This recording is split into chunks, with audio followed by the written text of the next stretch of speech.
You're listening to Healthcare Now Radio. Stand by for This Just In, the latest in healthcare innovation and technology trends with your HIT advisor, Justin Barnes.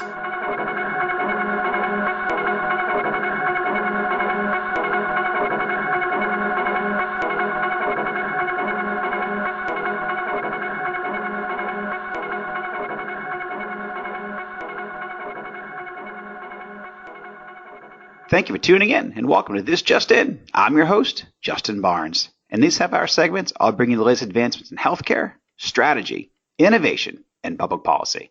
As always, we're broadcasting from the This Just In studios on the Business Radio X network, as well as the Healthcare Now radio network. And before we dive into our special show today, I want to take a moment to let everyone know that we'll be broadcasting the This Just In radio show again live from the HIMSS annual conference in Las Vegas on Wednesday, March 7th.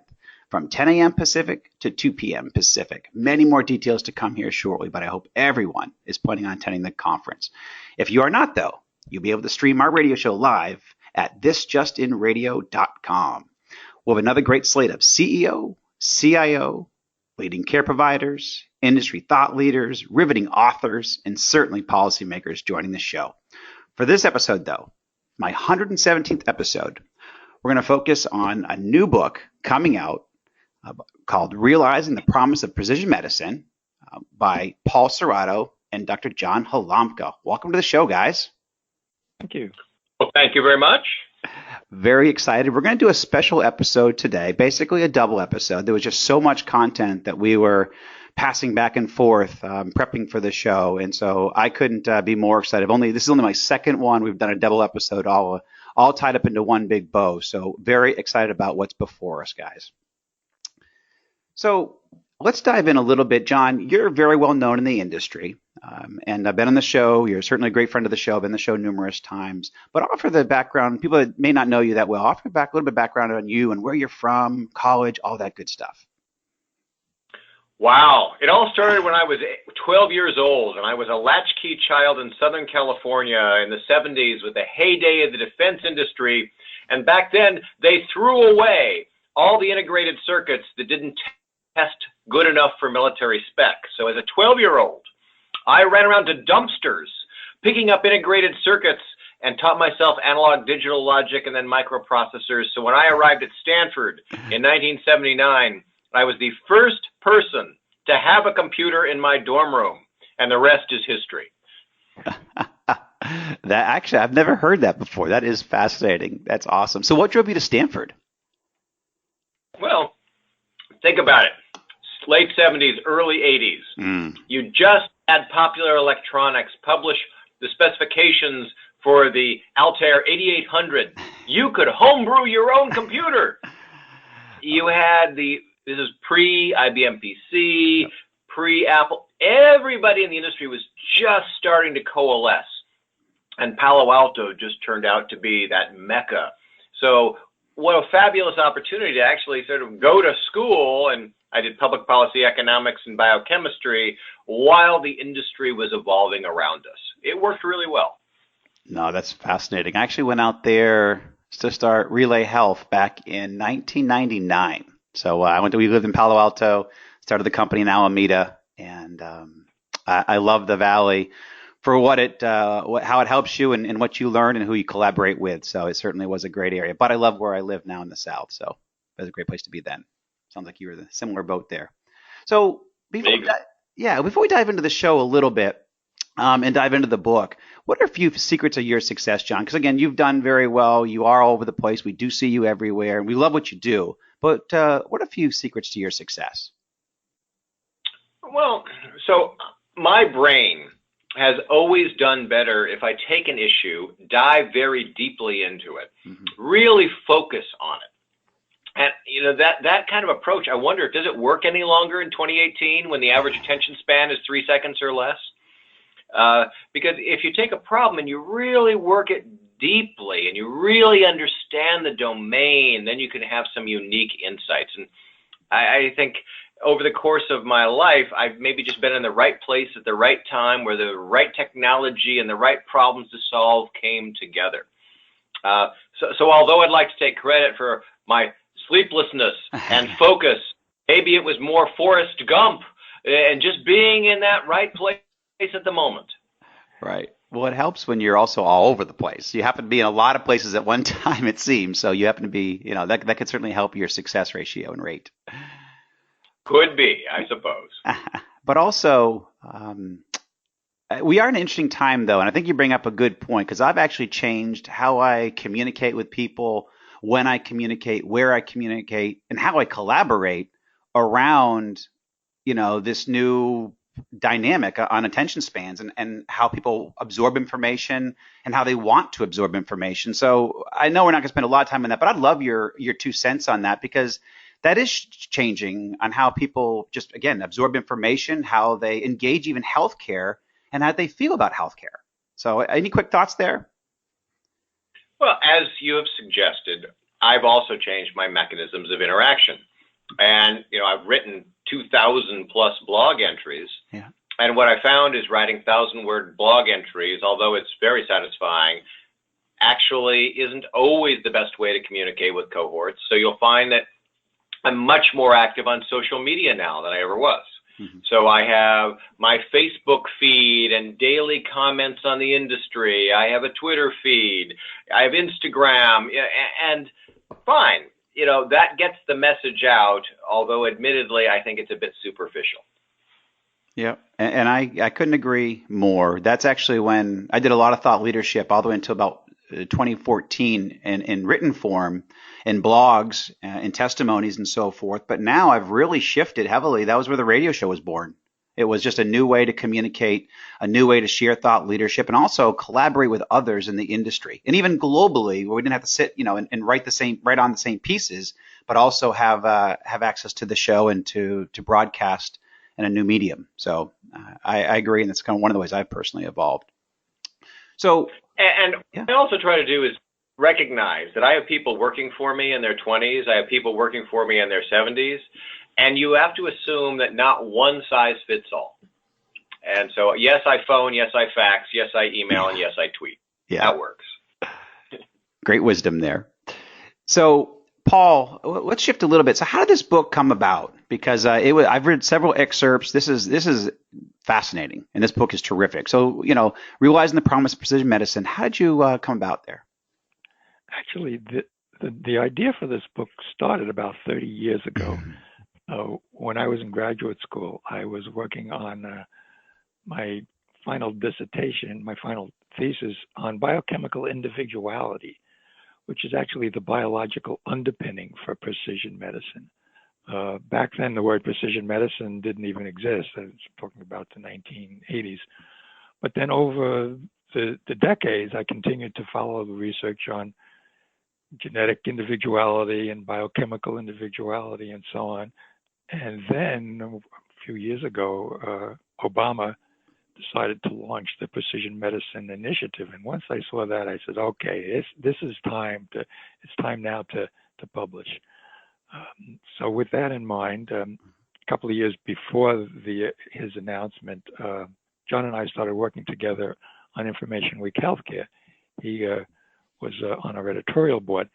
So I knew of his expertise in healthcare IT and especially its role in personalized medicine. So I approached him and said, would you like to co-author the book? And he said, yep, great. So that was the initial impetus. And just around that time, I had just finished writing a book for Elsevier on protecting patient information. So I had a good relationship with a big name publishing company. So John and I approached him, put together a book proposal, and sure enough, the rest is history, as they say. So how long did it take you to write this book? How long? About a year and 3 months. I almost felt like doing another dissertation. It was really intense for both of us. I can imagine. So let's open with population medicine versus precision medicine. What are the differences there? Okay. Population medicine, typically you're talking about randomized controlled trials in which thousands of patients are studied, and they might divide the group into one half receives a drug, let's say, and the other half gets a placebo. And then the results are it's considered the gold standard of a randomized controlled trial. The problem with that type of a study is that it gives you results for the average patient. And there are a lot of patients who are just not average. They fall outside of the realm. And so it tends to result in a one-size-fits-all approach to healthcare. And that really is not enough for a lot of patients who have unique characteristics, who have genetic variants that are different from the average. So there's a need for a more personalized approach, and that's one of the things that we get into in the book. One of the examples that I like to use is randomized controlled trials have proven that giving patients statins, if they're at high risk for heart disease, reduces the likelihood of them getting a heart attack. Mm-hmm. But then there's another statistic that shows only 1 in 20 patients respond to a drug like Crestor, which is a statin. So if only 1 in 20 patients are responding, there are an awful lot of people who are not. So clearly we need a better approach to figuring out what the needs are for patients who respond and patients who don't respond. So that's what the Precision Medicine Initiative is all about. That's fascinating. A friend of mine, have you heard of cultural intelligence by chance? There's a strategy out there, and it follows this kind of precision medicine acumen. But have you heard of that, cultural intelligence, by chance? No, I haven't. Have you, John? I have not. Okay. I mean, in short run, it bases study on your culture and basically your background. So in different ethnicities react differently to certain drugs or variances in different chemical calculations and so forth. And it's just basically it follows the lines of genomics, but yet along cultural lines. And so I can see that being a type of precision medicine. Exactly, it is.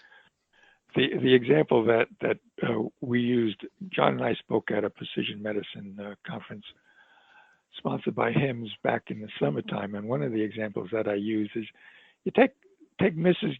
Smith and Mr. Patrick. Both of them have heart disease, but Mrs. Smith, 80% of her heart disease is a result of a genetic abnormality, whereas 10% is poor diet and 10% is stress. Whereas somebody like Mr. Patrick, 50% of it may be the result of psychosocial stress, and genetics is a very small part of the problem. So obviously those individuals need to be treated very, very differently, and the assessment done on them has to be very different to pick out those unique characteristics. Very true. So, John, what are a few of the main precision medicine initiatives and programs out there? And you cover some of these in your book, great. So let's talk about those. Yeah, sure. But let me give you a couple of different architectures. The example we use in the book is that my wife was diagnosed with breast cancer in December of 2011. There was estrogen positive, progesterone positive, and HER2 negative. She's Korean, was 50 at the time. Shouldn't any doctor or any patient be able to say, of the last 10,000 patients like me, and I don't need their names or their zip codes, there's not a privacy issue, of the last 10,000 like me, what were their treatments? What were their outcomes? What were the morbidity, mortality, side effects, and those kinds of things? So we have a tool around the 17 Harvard hospitals called I2B2 that enables us to do that kind of query. Show me, for these characteristics, other patients and their outcomes and their drugs and their issues. And we use that to refine her chemotherapy regimen, resulting in cure without the side effect of neuropathy from Taxol. As well, we are seeing that more and more companies, and there are big companies and small companies, there's established multinationals and 26-year-olds in their garages, creating cloud-hosted decision support services such that you can forward data to them and they will come back with care plans or care information or assessment of whether a drug is good or bad for a given patient based on clinical characteristics like their genome or something in their phenotype. And so there are, again, I don't endorse any particular company. I have no conflict of interest here. But we're working with a lot of these firms because we think the future is not just going to be your EHR, Epic, Cerner, Meditech, whatever. It's going to be the cloud-hosted services surrounding that EHR that really provide you the guidance to deliver precision medicine. Yeah, I couldn't agree more. So what about Clinical Query and Shrine and some of the other initiatives that you talk about in programs? Right. So with I2B2, it's in effect sending the data not to a common repository, but a application that enables you to query. So you say, how many patients like this are there? And it gives you a number, 47, right?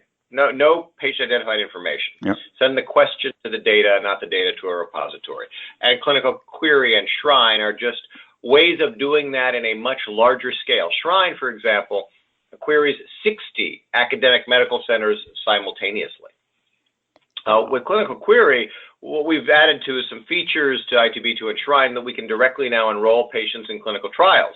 Once you find patients like who has this disease and has failed this therapy, you can then immediately get their primary care doctors to get in touch with them so that you can get them into a clinical trial.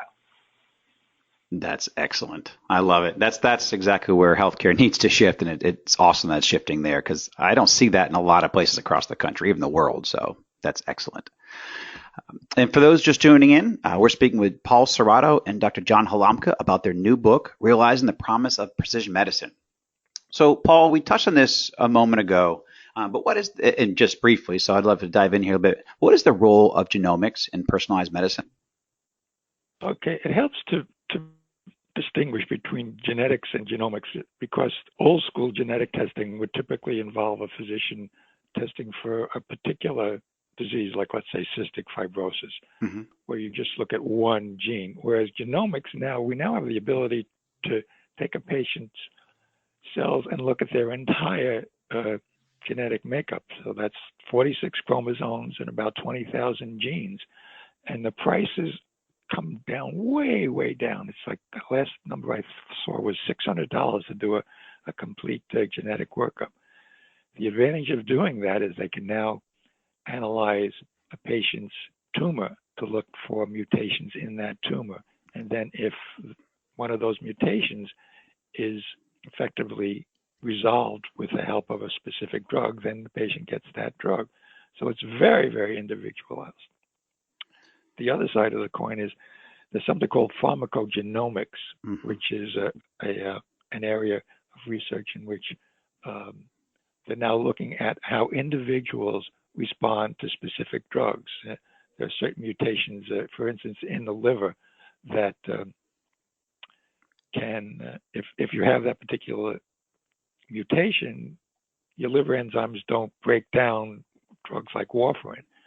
So that in turn affects the dose that is most effective. So the FDA has approved a long list of precision medicine drugs that have these pharmacogenomic profiles associated with them so that docs can now do that type of testing. The only problem is that a lot of docs are not really getting on the bandwagon. They're really not doing the pharmacogenomic testing.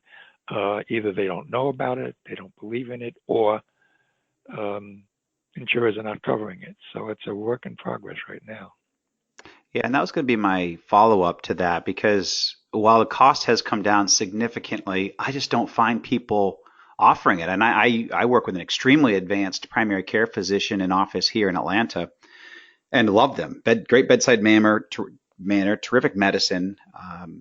They keep me, fairly healthy, which is God bless. But I have not been approached about, genetic testing or genomics or anything of the sort. And I guess I just don't hear about it. I hear, might be in the White House, and there's a company that does it that's there, or someone like, we'll be out there speaking, and there's individuals, companies who are doing it in individual cases. But what are some of your thoughts there on why, and I'd love to, from both of you, why don't we hear more about this? Because this is extremely important, can be so helpful.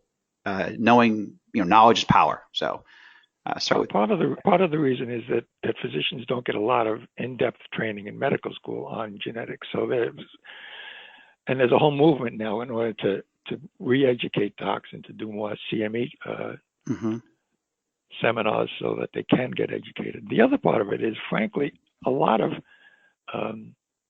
genetic testing does not have value in primary care. I mean, if you go into the doctor's office with a sore throat, there's no reason to run a genetic testing. Whereas if you go in with prostate cancer or breast cancer, there are a lot of genes that have been recognized to be associated with those diseases. So there's more justification to do that testing.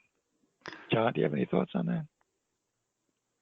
Well, certainly. So imagine, and I think, Paul, this is maybe an example you and I have discussed before, that I was the second human in the Personal Genome Project to be fully sequenced in the world.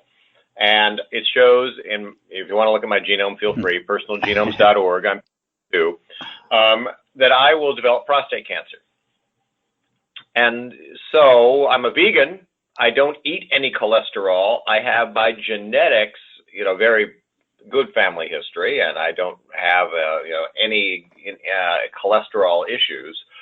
But yet, so the New England Journal will tell us by default we should do LDL, HDL, triglyceride, and cholesterol testing on every patient.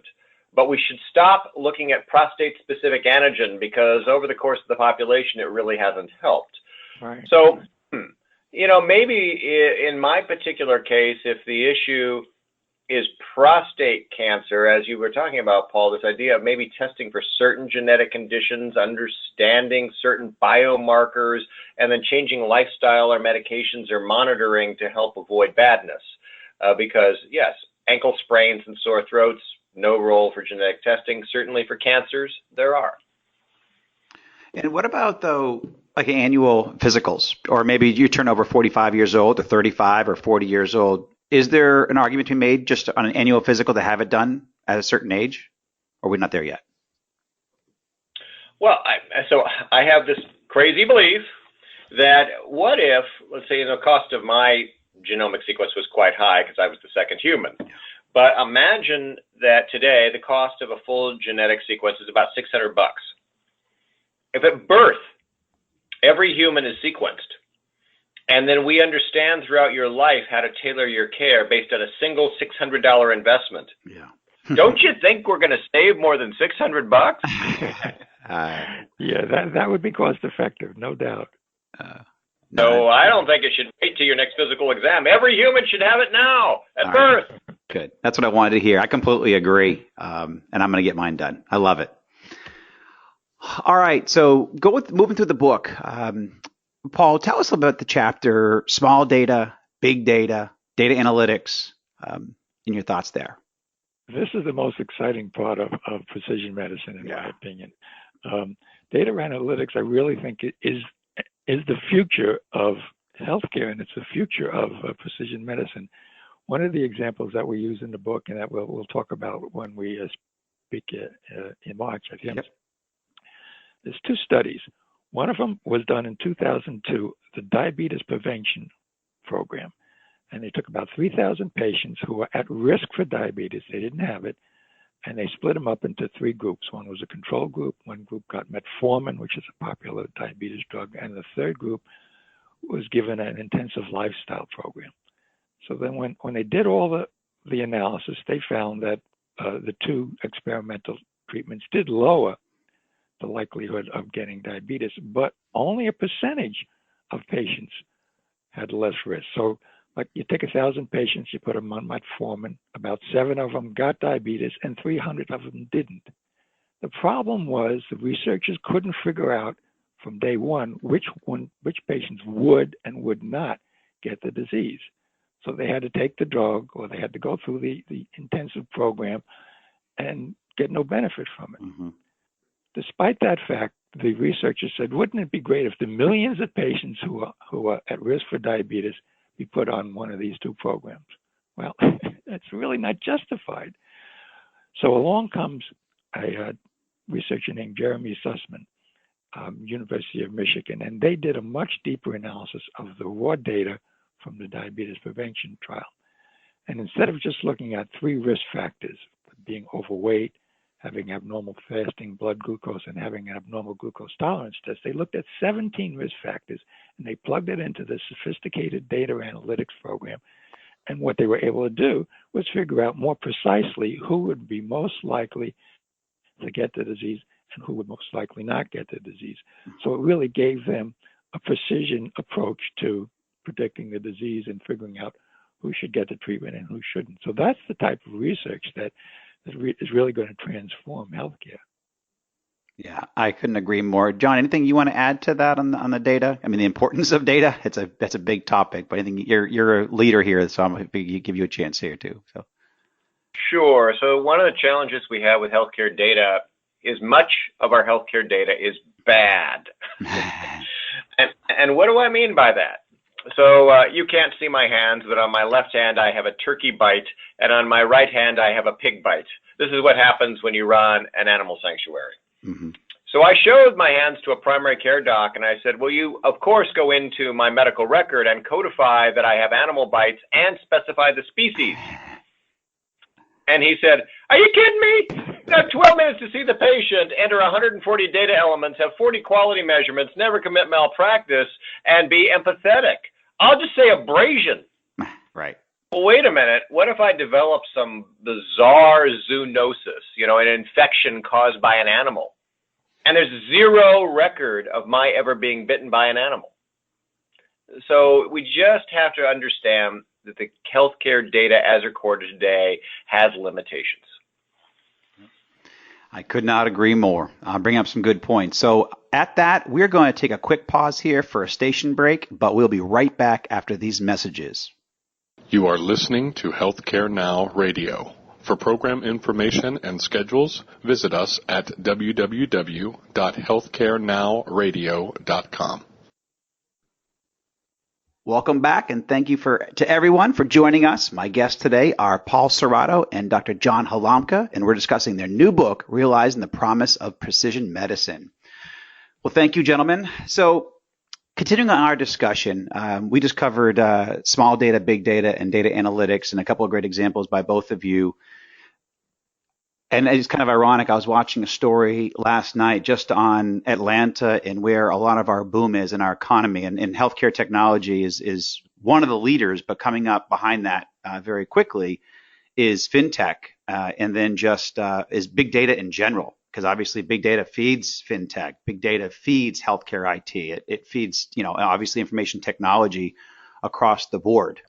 So it's kind of ironic that they plan on data and just big data in general, and data scientists as being one of the biggest drivers of our economy in Atlanta over the next 5 years. So it's kind of cool. And again, that story was just last night here in Atlanta. So, but Paul, what's the role of mobile technology in EHRs around personalizing healthcare? And obviously near and dear to my heart, I'm one of the early people and investors in Greenway Medical, and we had a lot of fun with that company. But what are your thoughts there, mobile technology and EHRs? Yeah, that's a good question. Right now, we hear a lot of criticism from thought leaders about whether precision medicine is ever going to have clinical benefits. Some of them say, yeah, somewhere down the road, but not right now. But in terms of diabetes care, mm-hmm. and the role of mobile apps, that's happening right now. There are a number of effective mobile apps that physicians and patients can use together to track their blood glucose levels, and it's having a very real impact on the course of their disease. There's a mobile app by a company called Blue Star that's used for type 2 diabetes, and at least one study that we mentioned in the book has demonstrated that it can lower hemoglobin A1C levels by about 2%, and that's a significant number. So it's real, it's happening now. It's just a question of getting enough clinicians on board to start using these apps and figuring out a way to use them without the physician spending an unusual amount of time, since, as John said, typically they've only got 15 to 20 minutes per patient visit. Yeah. John, you want to talk about the EHRs in this respect? Yeah. Sure. So I have 7 petabytes of patient-identified data in the Beth Israel Deaconess EHR, 2 million patients going back to 1977. Do you think that if the EHR is just a dumb database recording transactions about an encounter, that doctors are going to like it or find it useful? How much does your doctor love their EHR? Not so much. So what needs to happen is that the EHRs need to be a tool you look forward to using because they're turning the data into wisdom. That as you go to take an action, what you're getting is the benefit of decision support and care planning customized to that patient's history and that patient's care preference. And suddenly, the EHR becomes an essential tool and not just a dumb data entry vehicle or word processor for you. And EHR vendors and, as we mentioned, the third parties that connect to them are very much thinking about how to enhance usability and reduce the burden on clinicians. That's where we hope it goes. Yep. No, agree. Have you guys? You know Andy Uri? Do you know Dr. Uri by chance, guys? He did a company. Sure. Okay, he did a company. Along these lines. I believe he was trying to bring genomics, genetics inside of EHRs and help with that technology. I don't know if you guys have seen that technology or remember him bringing that up. I have worked with a cloud-hosted company in San Diego that is doing that same sort of thing. And the idea being that, there's thousands of rules, and those rules are changing on a daily basis. So what you want to do is curate the rule set in one place, not try to have every hospital system in America try to curate their own rule set. Right. Beth Israel Deaconess has 2,000 rules. The Brigham has 2,000 rules. They're totally different rules. Right. So the idea of being able to query aggregates of rules, send the data to those rules, and get an intelligent response. And there are a couple of companies doing that. Excellent. So and this is for both of you. Start off with you, John. What are a few recommendations for overcoming the barriers and limitations of precision medicine? Well, first, there has to be an economic incentive to do it. And in a fee-for-service world, of course, we're happy when you come to the hospital. Wait, we don't want you to be sick. We want you to be well. So why don't you pay us for outcomes and quality instead? Suddenly, if that's the motivation, then, as we talked about, sequencing you at birth, makes sense. Custom tailoring your care plan, avoiding the wasteful statin that does nothing will be the right motivation. So probably a combination economic incentives, maybe a little workflow redesign, and sure, some better tools to help you get to the answers quicker.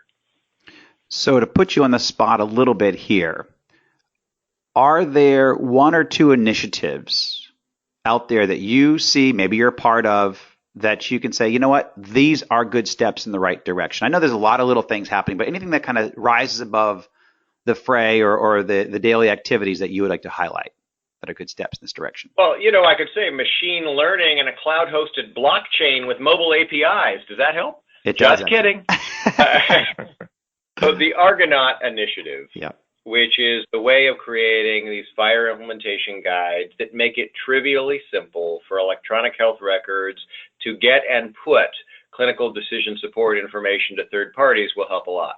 If we're going to get to this ecosystem of apps and cloud-hosted services, having the interoperability that makes it very simple is important. And you'll find that just Google Argonaut project. You'll find all the details. Yep. Nope. Argonaut's made some great strides over the last several years. So, Paul, what are some of your recommendations for overcoming these barriers in precision medicine and limitations?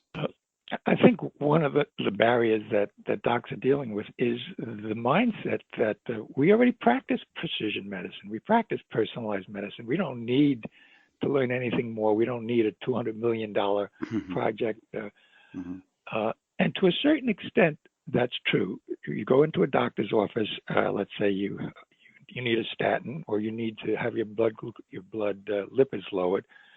Before they give you a statin, they'll ask questions like, do you have liver disease? Okay, you have liver disease? Well, I got to give you something different. So that's personalization up to a point. But as we're going to bring out when we speak in March, it's precision medicine or personalized medicine with a lowercase p. it's not really what we're aiming for. What we're aiming for is to dig into the root causes of disease, to figure out all the contributing, interlocking risk factors that cause disease. And then once we figure those out, then to really personalize medicine, rather than simply say, okay, you don't take a statin, or if you have an infection, we won't give you penicillin because you're allergic to it.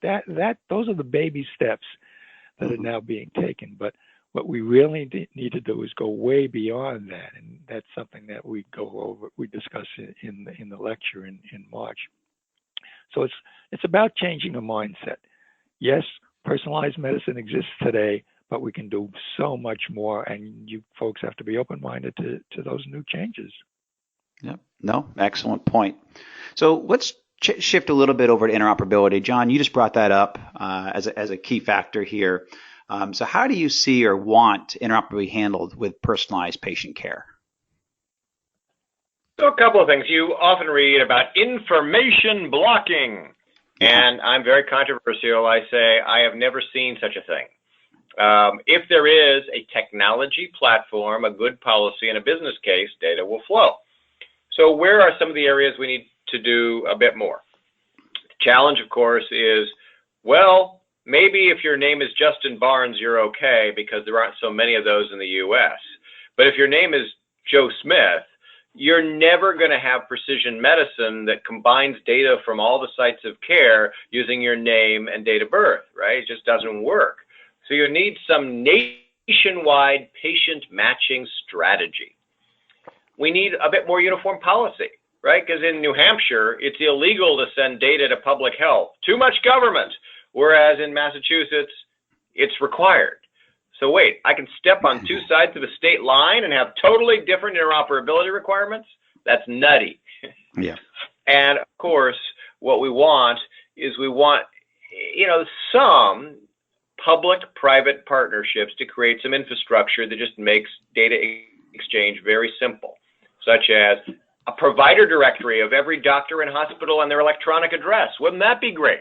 Because right now, sure, your EHR can send data electronically. You just have no idea where to send it to. Mm-hmm. Those are a couple of things in addition to FHIR that will really help interoperability.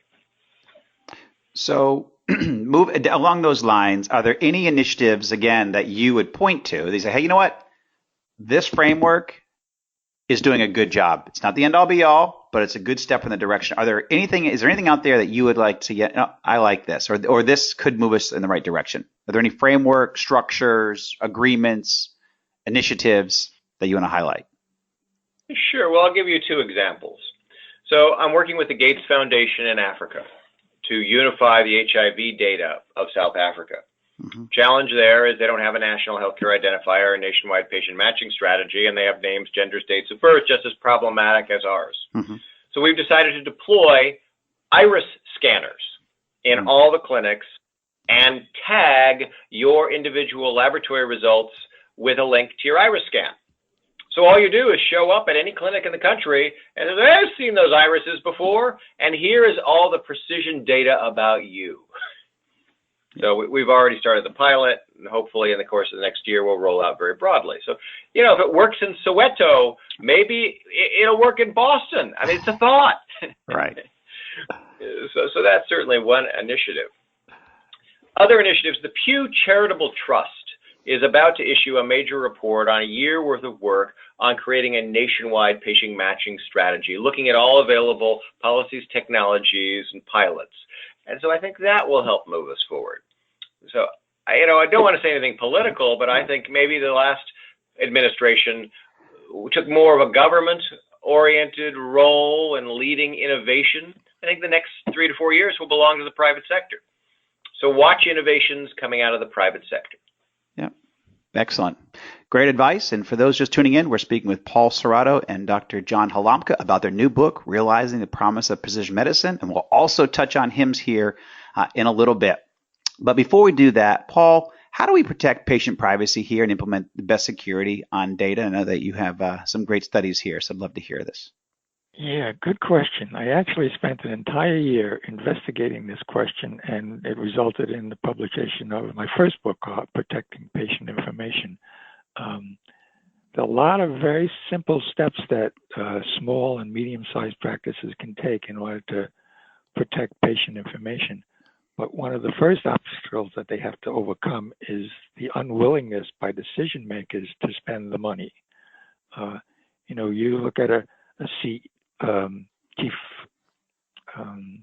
CEO, for instance, of a small hospital, and he or she is trying to decide, should I put $1 million into the next MRI machine, which is going to generate a lot of revenue immediately, or should I put $1 million into shoring up our security system? The temptation is to go with the first one because you don't see an immediate return on investment on security. The problem is down the road, you may lose millions of dollars once your protected health information has been compromised in terms of HIPAA fines, in terms of class action lawsuits, in terms of a damaged reputation in the public, because once you get a big breach like that, you are required by law to inform the media. And once the media finds out, you never know where it's going to go. So the question comes up, what are the simple, relatively inexpensive steps to take in order to shore up your healthcare system, shore up the data in the healthcare system? Obvious things like encrypting mobile devices. Yep. A lot of laptops have been stolen with sensitive information that wasn't encrypted, and the result was expensive HIPAA fines. Things like updating your antiviral programs, training physicians and other staffers to create easy to remember but hard to forget passwords. And there are certain tricks that you can do that. I mean, you don't want to use a password like 1234 or your pet's name, right? Because there are now password cracking software that can go through every word in the alphabet in a few minutes. So you've got to come up with something a little more original than that. Other things that come to mind are doing a detailed risk assessment to figure out where in your computer network are the weaknesses, because you can't address the weaknesses unless you really know what they are. So go one by one through every device, through every system you have to figure out where the vulnerabilities are. And then if you need to, you bring in an outside expert to address them. There's so many things you can do. And the very last thing, probably the most important thing in my mind, is training employees to avoid phishing scams. Mm-hmm. The employees are the weakest link in security in any hospital or any practice. And it's so easy to fall into temptation. You see an email that says, this is a great shopping site. Why don't you jump in here? And it's sent by your best buddy down the road. But actually, it wasn't sent by your best buddy. And once you click on the link, now you've got malware on your computer, and before long, the hackers are into all the sensitive patient information. Yep. No, that's great advice. And I know that I have security guests on my show probably about every quarter. And I know one of the big ones also is whitelisting software and basically having set websites that employees can visit that we know are safe, and they just can't get to any website just because they're hitting on phishing software will send you to wherever. You basically go through this whitelisting strategy, and it really can help your organization stay secure and not fall prey. Good advice. Yeah. So, and moving right along, got about 10 minutes or so left. So real quickly, from both of you, I'll start off with you, Paul. What's your advice and thoughts for consumer and patient engagement? How do we, increase this? I know this is actually, we saw one of these recent announcements from Amazon and Berkshire Hathaway and JP Morgan, and engagement is high on their list and trying to, help our healthcare system. What are some of your thoughts there? I think patient engagement is a two-edged sword in that both the clinician and the patient has responsibility. Clinicians don't always know the reaction that patients have to their comments. It's very rare that a patient who leaves the practice and complains to his neighbor, but Dr. Smith really was very insensitive. Mm-hmm. The doctor never hears that. There's an interesting program at Cleveland Clinic where they're actually teaching docs to develop better relationships with patients by giving feedback as to what their patients have actually said about them after they leave the practice. So part of it is a more sensitive clinician, but also part of it is the patient has to take a certain amount of self-responsibility.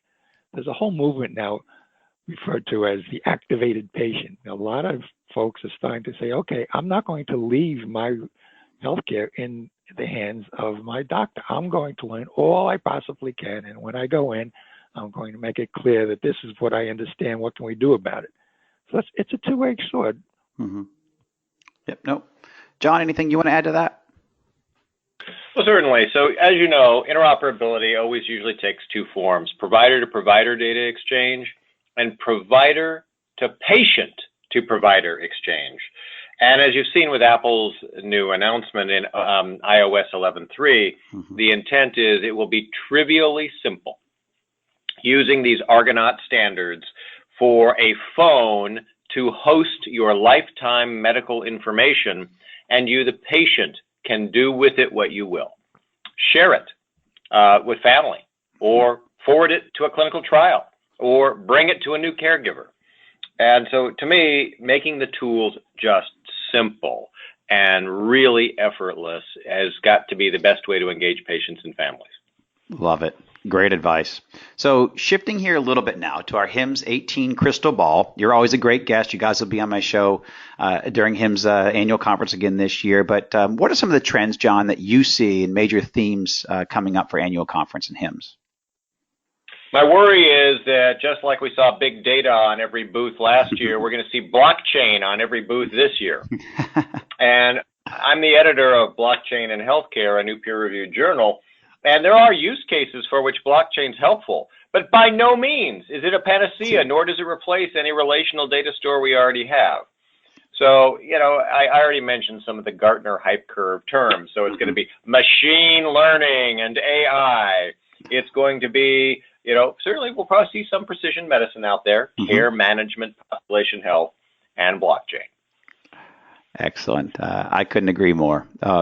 So what are some of the, trends that you're specifically addressing that you're most excited about for 2018 and 2019? Sure. So I have Amazon and Google employees embedded in my organization working on novel machine learning approaches for real-world simple problems. This isn't, I'm going to replace the doctor with machine learning. Right. No. This is, Justin Barnes has done 1,000 appendectomies, and he can do them in 25 minutes with high quality. Whereas Paul has only done 3 appendectomies, and he takes 2 hours. But yet, we allocate 2 hours of OR time for every appendectomy. Why? That's dumb, right? So we're working with Amazon to build OR schedules that are allocated based on your experience with a procedure and the patient's specifics. Or how is it that I make sure patients show up to their appointment? And how do I address capacity and throughput issues? So it's these kinds of novel applications that use these emerging technologies to solve very tractable problems that excite me. Yeah, you bring up a good point. I've been collaborating with Amazon and the Alexa app with Lenovo, and basically some of the best practice that we've learned out in the field is kind of voice first, but not voice only. And we've brought this up in a think tank that I'm a part of. But and just the importance. So you bring up, AI and machine learning can teach us so much. We're just scratching the surface, but it's these kind of little things, like I said, voice first, but not voice only, because this is going to help patients and engagement and so forth. So, no, excellent.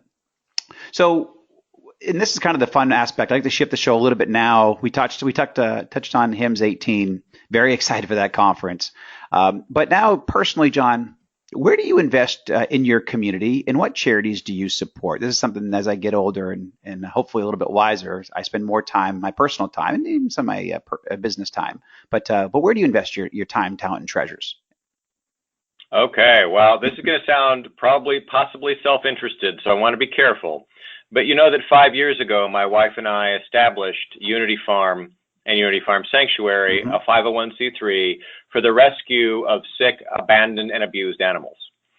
And so I donate 1/2 of my earnings every year to animal rescue.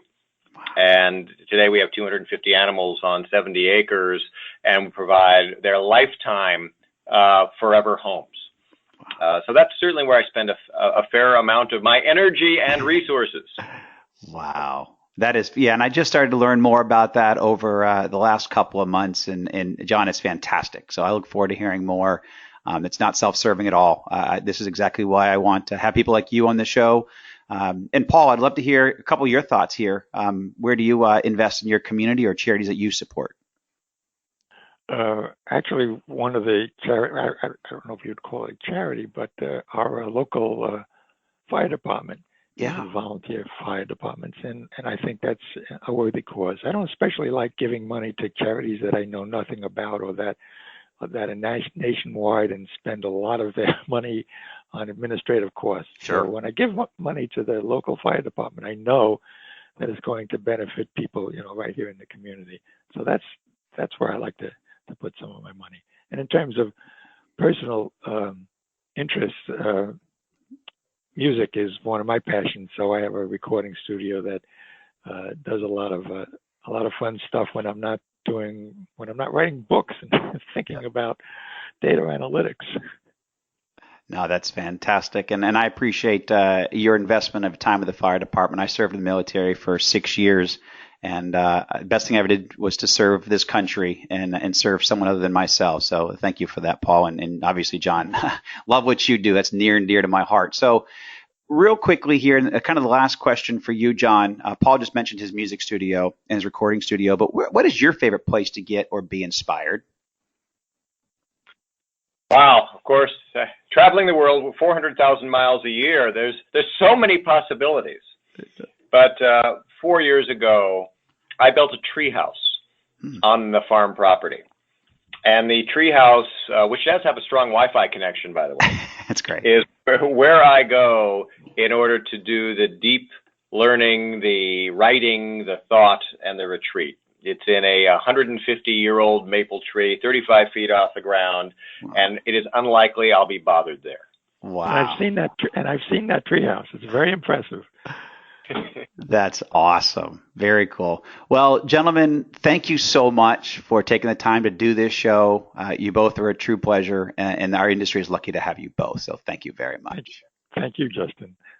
Enjoyed it. Thank you. Yeah. And great to have everybody join us as well. And thank you for taking the time out of your busy schedules to take time with us. And thank you again for listening. And please tune in weekdays at 2:30 p.m. Eastern, 11:30 a.m. Pacific. As always, you can track me on Twitter at HIT Advisor and use the hashtag ThisJustinRadio so we can respond to your comments from the show. If you missed this episode or any aspect of the episode and want to hear more, you can always check them out on Apple iTunes, SoundCloud, iHeartRadio, Spreaker, Google Play, and TuneIn. So we've really broadened our outreach and very excited to have all those partners now part of This Justin Radio show. And also you can check out our new website that we've launched at justinbarnes.com. Thanks, everyone. Have a terrific week.